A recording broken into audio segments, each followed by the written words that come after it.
Hey everyone, welcome to the Comic Books Beyond podcast. We're here to demystify the weird parts of comics. Comics can feel weird and gatekeepy, and that sucks. You can start reading comics anywhere, but our goal is to point you to the good spots. Hey everybody, and welcome to Comic Books Beyond. I'm your host Vic, and I'm just going to tell you, it is hot as fuck today. So, oh boy, this recording is going to go as quickly as I can get it to do, and hopefully we get you out of here at a reasonable amount of time. So I am batch recording these because I was at a wedding this past weekend, if my math is right, and I definitely needed time to decompress and everything. So we are talking about two books today. We have Robin and Batman's Volume 1 and 2 by Jeff Lemire and Dustin Nguyen. Jeff Lemire on writing, Dustin Nguyen on art. So it's absolutely friggin' criminal that I have not talked about these two yet. They are one of my top 10 or even top 5 partnership teams. It's like up there with Pat Gleason and or Pete Tomasi and Pat Gleason, and Tim Sale, Jeff Loeb, which is the correct order for them, and even Scott Snyder, Greg Capullo, and Brew Baker and Phillips. Like these guys, they're that good. They bounce off each other so well. They play into each other's strengths super well, and I absolutely love what they do. Now, does that mean I love this? Well, sorta. So let's do some disclaimers here. There's nothing too much here, but Jeff Lemire has a tendency to dial up the dark themes in his work and the tragic backstories a little bit. And we are dealing with Batman and the first two Robins. These are two separate books, but I kind of wanted to talk about them both at the same time because there's this weird antithesis of what they each do to each other that I think is kind of relevant to talk about. Now, I don't know if they're going to do ones for the other two Robins, or the other Robins, like, Tim Drake or Stephanie Brown or Damian.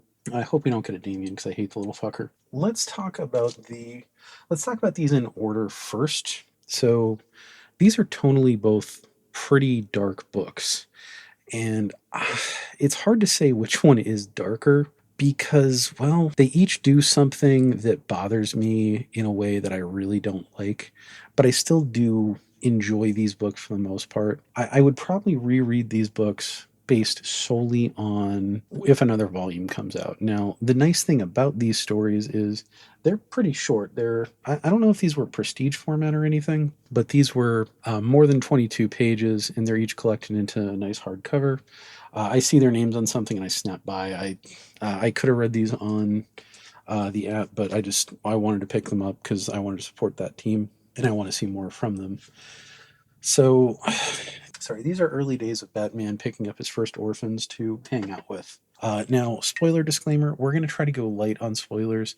There is one plot point I really need to talk about in each to really talk about these books. And yeah, we're probably just going to have to spoil one little line of each. Let's get into this. So, tonally, these are very somber books.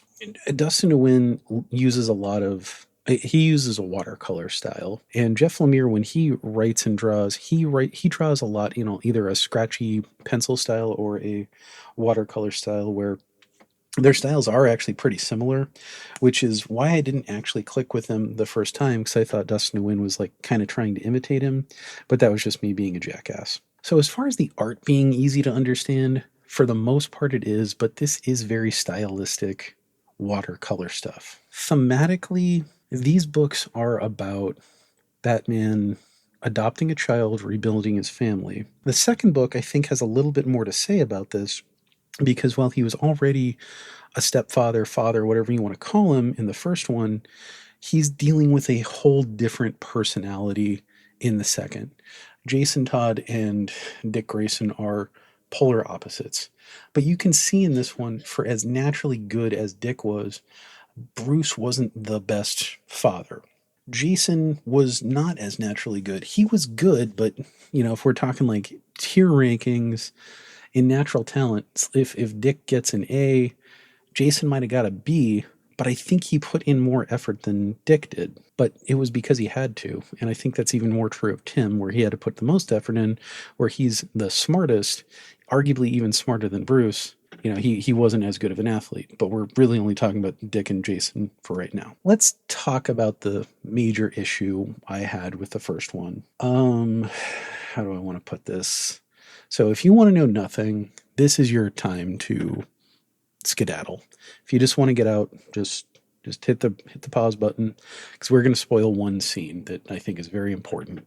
Then we're going to go immediately into another scene from the other book. All right, so there's this scene in the first one where Bruce takes Dick to the Justice League Watchtower, the Justice League, to kind of meet like the Teen Titans and the Justice League. And they have a great little father-son day where you think that's what's going to happen. The problem is he took Dick on an infiltration mission. If you're familiar with Justice League Tower of Babel, Bruce has a contingency plan for every Justice League member. He forces Dick to tell him exactly how he would take down every member of the Teen Titans, or I'm not even sure if they said Teen Titans, but all the sidekicks. And Alfred gets wind of this. I think it happens right in front of him. Alfred flat out calls him a bastard, and I agree 100%. Basically, you're teaching a child to be as paranoid as you.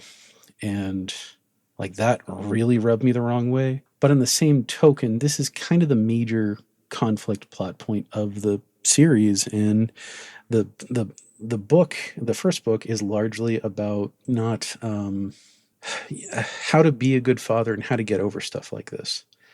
I think this was Jeff Lemire pushing the envelope a little bit. Now, he's not necessarily I wouldn't call him a controversial writer at all. We all know I love Jeff Lemire.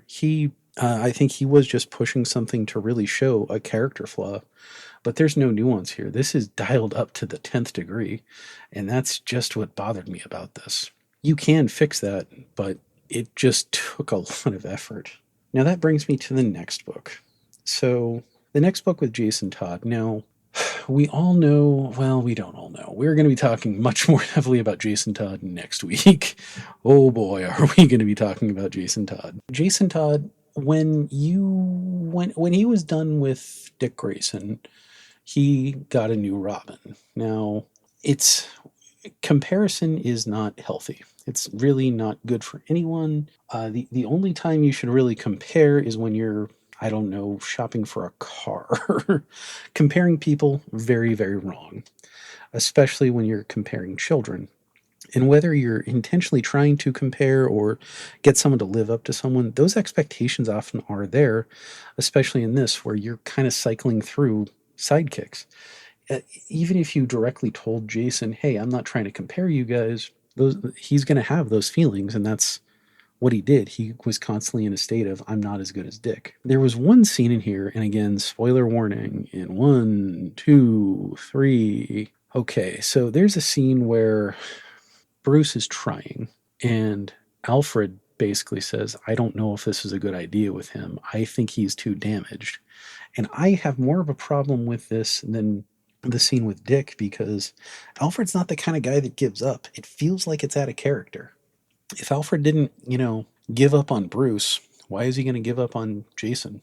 It's just one thing that I really didn't care for in this. But again, these two books, they work really well together. I don't think they're the absolute best, and I do still like them, but this is one of my least favorite collabs they've done together, just because I think the writing is so pushed in a direction that's there for, it's hard to say shock value, but almost controversy value, or just without nuance is the best way to put it. Do I recommend these books? Softly, yes.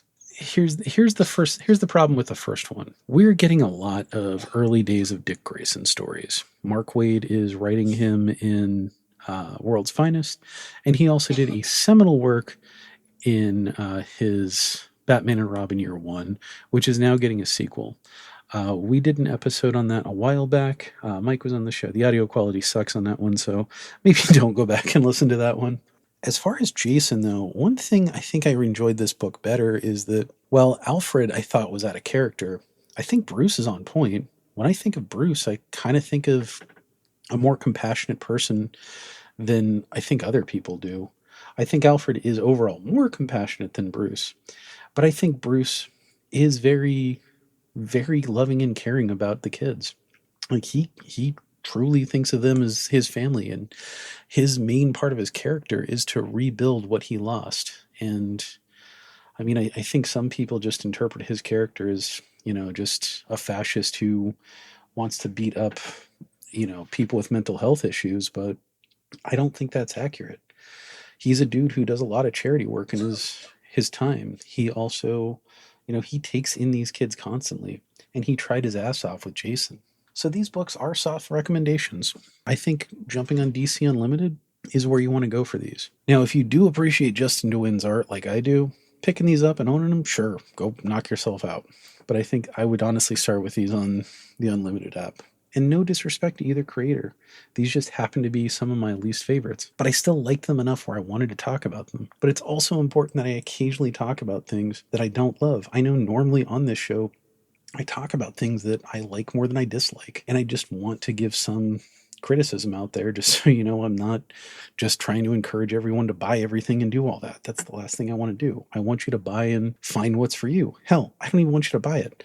I want you to find the cheapest option. Libraries. Borrow it from a friend. The digital options, they're great. But if you wanted some other good Jason Todd stories, here's kind of the problem. They don't really exist. And that's one thing I like about this story. It's a good representation of Jason Todd. It's a good representation of Bruce. It's just a suboptimal representation of Alfred, which bothers me a little bit. This could have just been a much better story. It just didn't quite get there for me. It's not as egregious as what happens with the scene with Dick that I referenced earlier, but it's there. I know this was a bit of a shorter episode, guys, but I am a little wiped out, and I'd rather give you one episode than a not episode at all. So if I want to give you some other recommendations, I already recommended both what Mark Waid was writing, but let's jump into what we're talking about next week. Next week we are going to be doing Under the Hood, which was written by Judd Winnick. This is arguably my favorite Batman story of all time. It's a pretty seminal work. It is pretty well known, and we're going to have a very special guest. I hope we get this all squared away and we're going to have a good time with it. It also wouldn't hurt for you to read A Death in the Family, which is kind of the precursor to Under the Hood, because now I'm going to spoil a 40-some-year-old comic book. Jason Todd dies in that book, so there's a reason why he's around again. No one stays dead in comics. It's fun times. All right, guys. Well, we're going to go to closing thoughts and credits. Have a great day. Have a great week. And I'll see you back here next week for some good stuff. Take care. Thank you so much for listening, everyone. If you'd like to support the show, please consider leaving a comment or review. We ask for honest reviews only, and nice reviews and comments will be read on the air. If you're a creator and have something for us to review, or if you'd like to do an interview, let us know. Or if you'd just like to get a hold of me, I'm at comicbooksbeyond@gmail.com or comicbooksbeyond on Bluesky, Instagram, TikTok, and YouTube. I'm mostly hanging on Bluesky, though. I hope you're all safe and doing well. I hope you have a great week. Please remember to check in on your people. I'd also like to give a quick thank you to the following people: the crew of the Talking Comics podcast, Brandon McNulty, Lisa and Brad from the Comic Book Couples Counseling podcast, Alex Jaffe, Jeremy Whitley, Jimmy Gaspero and the crew of Comic Book Yeti, John Klein III of Shadow and Flame with Magik, and David Pepose. Most importantly, we'd like to thank all of our listeners and supporters. All right, everybody, have a great week.